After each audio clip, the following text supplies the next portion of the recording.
Start. नमस्ते, मी सचिन मोहिते. काल निगुडमाळ गावचे ग्रामस्थ आमच्या कार्यालयात आले होते आणि त्यांनी त्यांची एक अत्यंत महत्त्वाची समस्या आमच्यासमोर आमच्या कार्यालयात मांडली. विषय असा आहे, निगुडमाळ गावामध्ये आवश्यक असणाऱ्या ज्या सुविधा आहेत, बेसिक सुविधा, त्या त्यांना न देता त्या सुविधांचा वापर परप्रांतीय असणाऱ्या धनदांडग्या लोकांना कसा होईल यासाठी काही राजकीय मंडळी या ठिकाणी काम करताना आपल्याला दिसून येत आहे. परळी भागामध्ये उरमोडी धरण झालं. उरमोडी धरणामध्ये निगुडमाळ ग्रामस्थांच्या 64 खातेदारांच्या जमिनी गेल्या. या लोकांनी इतरांचं भलं व्हावं म्हणून आपल्या जमिनी देऊन टाकल्या, हसत हसत दिल्या, एवढा मोठा त्याग केला.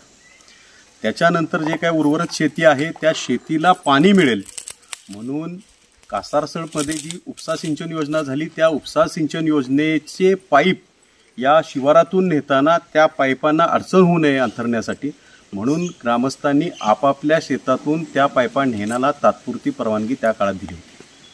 त्यानंतर त्या तात्पुरत्या परवानगीचा विचार करता इरिगेशन खात्यानं सुद्धा ज्यावेळेस त्या पाईपा अंथरल्या आणि एवढा मोठा रस्ता केला, कोणत्याही प्रकारच्या परवानग्या या लोकांनी त्यावेळेस घेतल्या का, इथपासून हे प्रकरण सुरू होतं.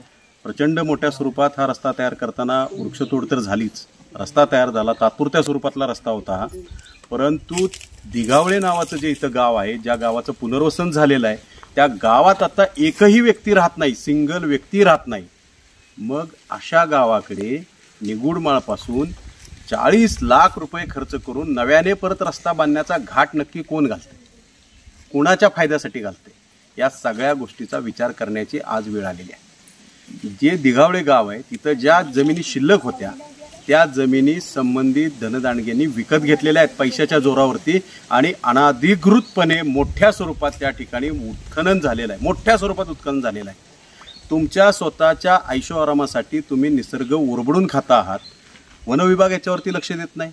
या रस्ता जो अनाधिकृत रस्ता आहे त्याच्यावरती सार्वजनिक बांधकाम विभाग, जिल्हा परिषद यासारख्या ज्या संस्था आहेत, या संस्था त्याच्यावरती विकास कामं करतात. कुणासाठी करतात? ज्या गावामध्ये एक व्यक्ती राहत नाही अशा लोकांसाठी तुम्ही कसे काय या सुविधा देऊ शकता? या ठिकाणी 40 लाख रुपये रस्त्यासाठी, 20-22 लाख रुपये मोहरीसाठी, या गावात अंतर्गत मंजूर झालेला खडीकरणाचा आणि काँक्रिटीकरणाचा रस्ता सुद्धा 9 लाख रुपये किमतीचा त्या गावात टाकलेला आहे की ज्या गावात मनुष्य प्राणी नावाचा प्रकार शिल्लक नाही.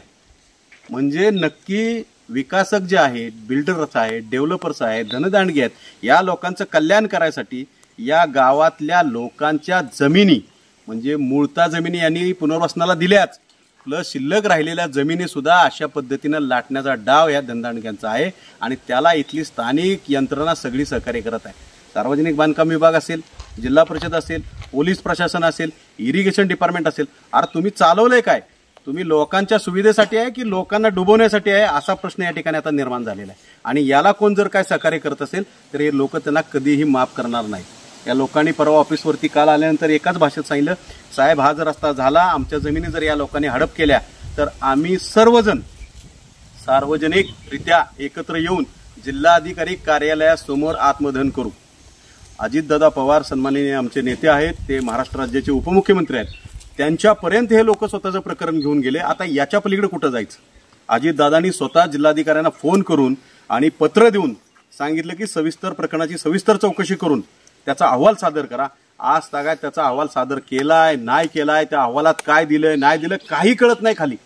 आणि ठेकेदार जो ज्याने हे काम घेतलंय, कदाचित तो स्वतःही ठेकेदार नाही, दुसऱ्याच्या नावावर काम घेतलेलं दिसतंय, तो यांना दमदाटी करतोय की मी काम चालू करणार, तुम्ही कसं अडवता तो बघता. जो सार्वजनिक बांधकाम विभागाचा ज्युनियर इंजिनियर आहे तो ह्यांना धमकावतो पोलीस प्रोटेक्शनमध्ये काम करू. अरे बाबा, आमच्या खाजगी जमिनींमध्ये तुम्ही कसा शिरकाव करू शकता? तुम्हाला त्याला काही नियमावली आहे का नाही याचा तुम्हाला विचार करावा लागेल. आणि यातली 1 इंच सुद्धा जागा ग्रामस्थ प्रशासनाला विनाकारण देणार नाहीत. ज्या ठिकाणी लोकच नाहीत, तुम्ही सर्वे नेमका कुठला केला तो सर्वे आम्ही आज सार्वजनिक बांधकाम विभागाला विचारणार आहे की कोणत्या सर्वेच्या आधारे तुम्ही ह्या रस्त्याचं प्रोव्हिजन केलेलं आहे.